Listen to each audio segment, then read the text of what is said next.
प्यारे बच्चों, आज हम worksheet number 77 class 10 subject Hindi Kshitij में उत्साह और अट नहीं रही कविता की पुनरावृत्ति करेंगे। तो चलिए आगे बढ़ते हैं। इससे पहले वीडियो को लाइक करके शेयर कर दीजिए अपने सभी दोस्तों को। साथ ही हम एक नए चैप्टर के साथ आपके साथ लाइव पढ़ाने वाले हैं कृतिका का, तो आप हमारे चैनल को सब्सक्राइब करके रखिए। साथ ही आप ये ज़रूर बताएं कि आप किस चैप्टर को आप लाइव पढ़ना चाहते हैं, ताकि मैं उसी चैप्टर को आपके लिए शेड्यूल करता हूं। तो चलिए देखते हैं। यहाँ पर दो पंक्तियां दे रखी हैं आपको कि उड़ने को नभ में पर कर देते हो, कहीं सांस लेते हो, घर भर देते हो। फागुन का महीना होता है कि माह फागुन चैत्र, और चैत और फागुन का जो महीना होता है ना, वो बहुत ही कमाल का होता है। इसमें होता है बसंत ऋतु, और बसंत ऋतु आपको पता है सारे फूल खिल जाते हैं, हम सब जगह हरियाली, बहुत ही प्यारा सा माहौल हो जाता है। तो ऐसे मन करता है कि जैसे मैं आसमान में उड़ूं, उड़ता जाऊं, उड़ती जाऊं, उड़ता जाऊं, उड़ती जाऊं। और ऐसा लगता है कि भाई वो आज में ऊपर आसमान नीचे वाला गाना तो बिल्कुल फिट इन दोनों पंक्तियों में बैठता है कि उड़ने को नभ में ऐसा करता है कि बस मैं आसमान में ही घूमती रहूं, घूमता रहूं, घूमती रहूं। तो उसी का यहाँ पर उन्होंने वर्णन किया है। तो साथ में कुछ प्रश्न हैं आपके लिए कि फागुन में ऐसा क्या होता है जो बाकी ऋतुओं से भिन्न होता है। तो देखो, चूंकि फागुन में बसंत ऋतु होती है और बसंत ऋतु से पहले पेड़ों के सभी पत्ते झड़ जाते हैं, यानी कि जो पेड़ है ना वो नंगे दिखते हैं एक तरह से बिना पत्तों के। और बसंत ऋतु में पत्ते आने लग जाते हैं, हरियाली हो जाती है, फूल खिलने लग जाते हैं तरह तरह के। तो आप फागुन के मौसम का या ऋतु का वर्णन कर सकते हैं बसंत ऋतु के अकॉर्डिंग, तो बहुत ही कमाल का होता है। दूसरा है कि कवि के मन में इसी ऋतु में क्या विचार आते हैं। तो कवि के मन में क्या विचार आते हैं, देखो कवि कोई बाहर का नहीं है, क्योंकि कवि आपकी और हमारी तरह है। तो क्या मन करता है आपका, बताओ।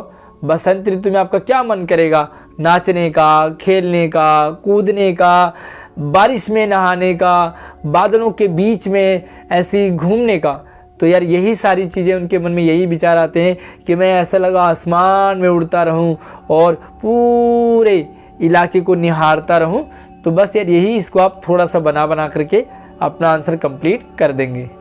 चलिए, चूंकि ये आह्वान गीत है तो थोड़ा सा इससे समझ लेते हैं। आह्वान गीत मतलब जब किसी का आह्वान करते हैं, किसी को बुलाते हैं, जब कभी क्रांति लाने के लिए या किसी खास मकसद से लोगों को उत्साहित करता है ना। आह्वान का मतलब जगाना, जोश भर देना।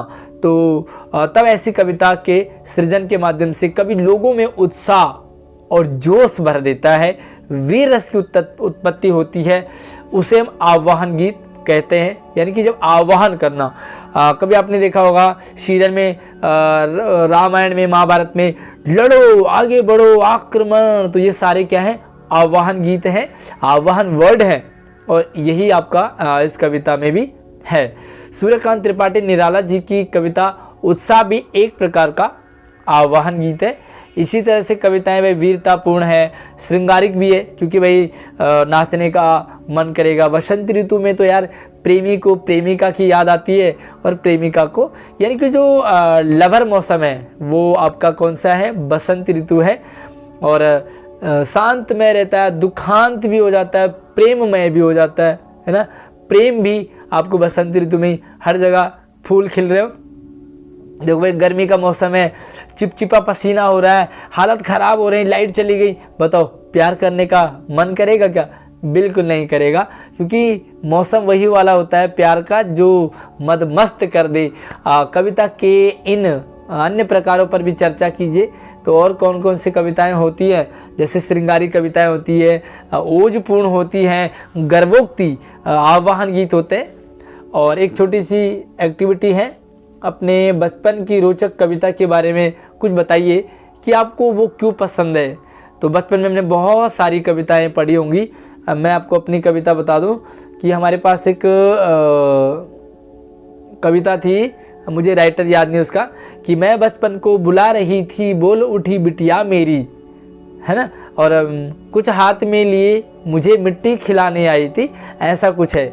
तो छोटी सी बच्ची कुछ हाथ में मिट्टी ले रखी है, कुछ मुंह में खाया हुआ है और माँ को कहती है कि माँ देख तू भी खा, मैं तेरे लिए कुछ लेके आई हूँ। तो माँ उसकी बचपना को देख करके बड़ी भाव विभोर हो जाती है।